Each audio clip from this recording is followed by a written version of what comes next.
Hey guys, welcome to Boxing Squared for boxing news and views from around the internet.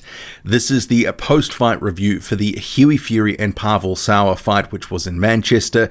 Hughie Fury gets the win inside 3 rounds. Pavel Sour's corner throws in the towel. So I'll get to the action and then some thoughts, because the biggest part for me is, it wasn't a surprise that Hughie Fury won, but it's the what next that's more intriguing, because at 25, in the commentary team, you may have noticed if you caught the broadcast, just at pains to point out, still only 25, still only 25, still only 25, so much time.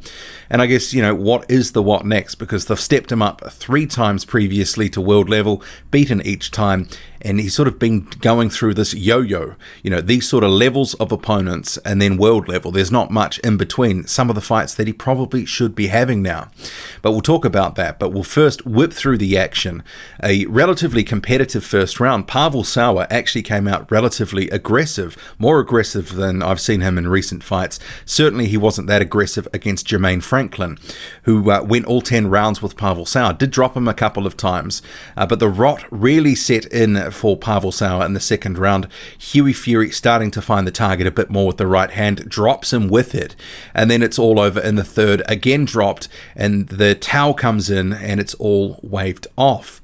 So in terms of the performance, yeah, it was what it was to a large extent. It wasn't a massive surprise to me that Hughie Fury got the stoppage. He was definitely always going to win this fight. It was just the manner in which he was going to win, which was the question. And I did sort of say in my preview coverage that, it'd be interesting to see, could he stop Sour, because that would give an indication of his power versus Jermaine Franklin, the unbeaten American prospect who couldn't stop Sour. So maybe the only takeaway that I can have from this is that he's got a bit more pop in his right hand than Jermaine Franklin, because everything else, it's really sort of hard to tell in terms of the improvements, because the guy in front of him was so limited. And this was why he was brought in here. This was a confidence win. So I don't want to hear anyone sort of saying that Hughie Fury is back and has announced himself to the heavyweight division, because that is taking things way too far. And the commentary team, you may have noted, at pains to point out, did they say it about a dozen times? He's only 25, still more to come, the best to come, all that sort of stuff. And if that's the case now, how about they actually plot a path to a heavyweight title that doesn't involve him going from these level of fights right up to world level? Fury himself has been saying that he's right now, injuries and other bits and pieces, they've made adjustments, and they're saying that he can make some noise in the heavyweight division. He says that he's going to be taking over. But on the strength of this performance, I'm not going to go that far, because it was what it was. Pavel Sour is a journeyman. He might have a decent looking record heading into this, 11-2, but if you've seen him fight, he is a very limited fighter. He was fed to Filip Hrgović in the first couple of fights of Hrgovic's career, and Hrgović took him out in a round. So that kind of tells you how some matchmakers see Pavel Sour and his ability.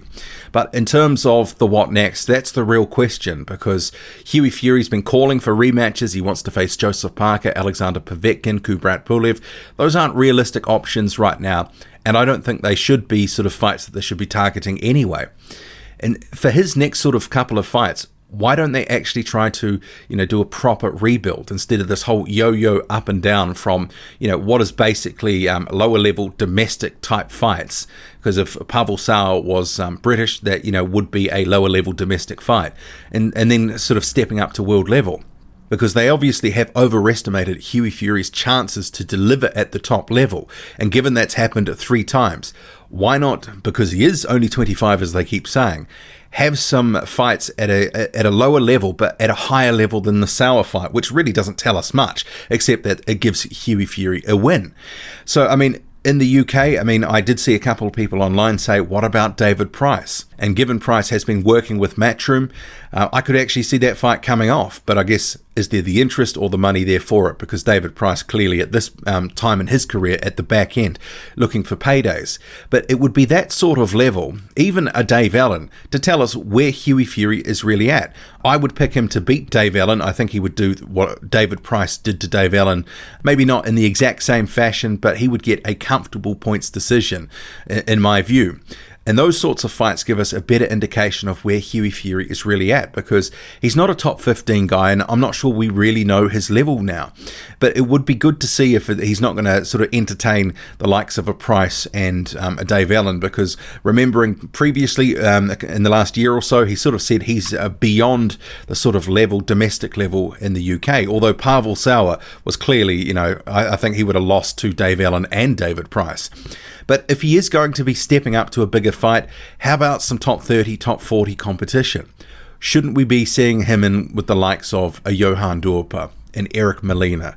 That sort of caliber of talent, a Carlos Takam, Christian Hammer, those sort of guys that are somewhere between top 25 and top 40, even a Gerald Washington, someone on that level that you can kind of go, yeah, that's actually a good fight at this point for Fury, instead of him going straight up to try an eliminator or a title challenge or something like that.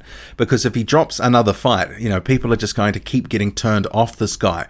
And if they do really believe in his talent, how about they foster it instead of seemingly almost throwing him to the wolves, which you could say for paydays. I know they believe he could have beaten Alexander Povetkin and Kubrat Pulev and Joseph Parker, but he didn't.